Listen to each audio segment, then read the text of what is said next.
लोकसभा चुनाव को लेकर ऑल इंडिया कांग्रेस कमेटी ने अपना शपथ पत्र जारी कर दिया है, जिसका नाम कांग्रेस के न्याय पत्र दिया गया है। घोषणा पत्र में कांग्रेस ने 10 प्रमुख मुद्दों पर योजनाएं लागू करने का वादा किया है। इन प्रमुख योजनाओं के जरिए कांग्रेस सीधे जनता को फायदा देकर साधने की कोशिश कर रही है।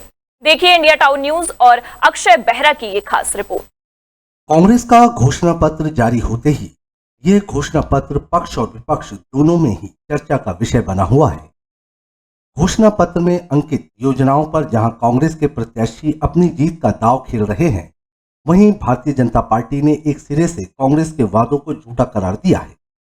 जहां दुर्ग लोकसभा के सांसद प्रत्याशी राजेंद्र साहू ने इस घोषणा पत्र को विकास की राह बताया, वहीं दुर्ग शहर विधायक गजेंद्र यादव ने सीधे तौर पर यह बात कही कि कांग्रेस को मालूम है कि उनकी सरकार नहीं आने वाली, इसलिए कांग्रेस घोषणा पत्र में अनाप शनाप वादे कर रही है, जो कि वास्तव में संभव नहीं है। कांग्रेस ने अपना घोषणा पत्र जारी कर दिया है, तो लेकर क्या कहेंगे आप? सबसे पहले तो मैं खड़गे जी को, राहुल जी को धन्यवाद देता हूँ। इन्होंने 5 न्याय, नारी न्याय, श्रमिक न्याय, किसान न्याय, युवा न्याय और हमारे जो अधिकार न्याय, इस पे घोषणा पत्र में लेके आए हैं।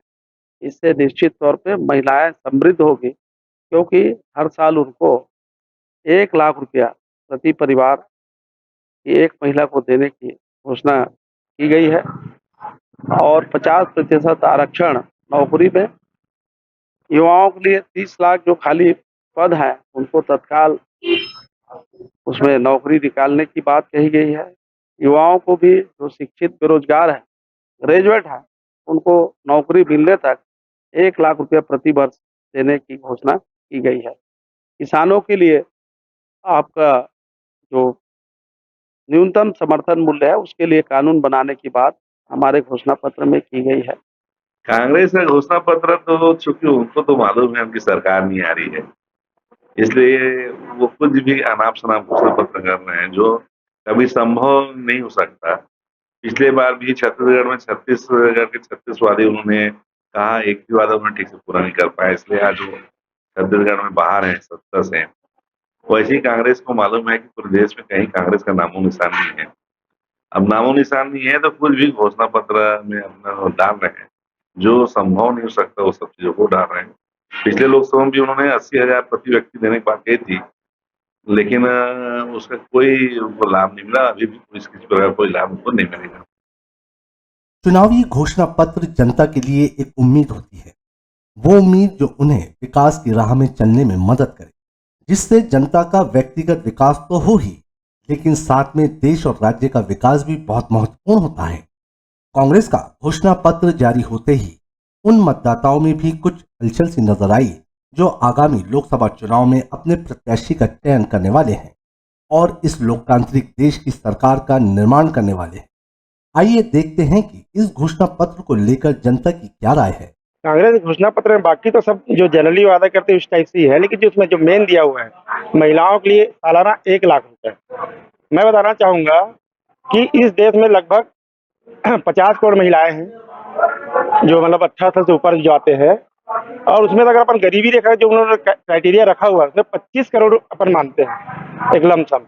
तो 25 करोड़ महिलाओं को अगर 1 लाख सालाना देंगे तो 25 लाख करोड़ रुपए होता है टोटल। जब मेरी जानकारी के हिसाब से टोटल इंडिया गवर्नमेंट का बजट 60 लाख करोड़ के आसपास रहता है। उसमें से अगर आप 25 लाख करोड़ रुपए एक योजना के लिए देंगे फ्री में, तो बाकी फिर क्या रोड नाली जो और जो रेलवे जो भी है उनके लिए फिर कहाँ से पैसा लाएंगे? तो ये टोटल ये वादा मतलब केवल वो बताने लायक, बोलने लायक है, तो बाकी कुछ नहीं है इसमें। ना घोषणा पत्र मैंने देखा है ना मैं देखना चाहूंगा, क्योंकि 3 तलाक, 370, राम मंदिर और भी ऐसे बहुत सारे मुद्दे हैं जो मोदी जी ने मुमकिन किए हैं और मैनिफेस्टो से मुमकिन नहीं है, मोदी से मुमकिन है। कांग्रेस का घोषणा पत्र तो अच्छा है, जनता के लिए भी उनकी जो योजनाएं है बहुत अच्छी है, लेकिन सवाल इस बार का ये है कि लोकसभा चुनाव में कांग्रेस आती है कि नहीं, क्योंकि लोकसभा चुनाव में नरेंद्र मोदी जी का जो चेहरा है वो राहुल गांधी से कहीं बड़ा है। योजना तो बढ़िया है भैया, लेकिन अब आगे के जो क्या लागू किए हो आगे पता चलेगा। श्रमिकों के लिए न्यूनतम श्रमिक मूल्य जो है वो 400 रुपये तय किया गया है। मूल्य 400 रुपये ठीक है भैया, लेकिन अब आगे पता चलेगा, चुनाव के नतीजों का इंतजार है कि 400 रुपये मिलेगा तो फिर मजदूरों की आर्थिक स्थिति भी सुधर जाएगी इससे। तो लोकतंत्र के सबसे बड़े जश्न का आगाज पक्ष और विपक्ष दोनों ही अपने दावों और घोषणाओं के साथ करती है।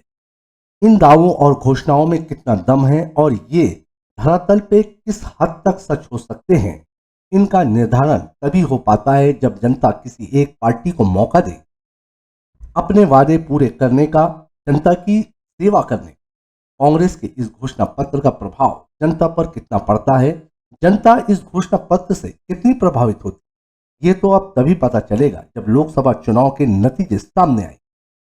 दुर्ग से इंडिया टाउन न्यूज के लिए अक्षय अजय बेहरा की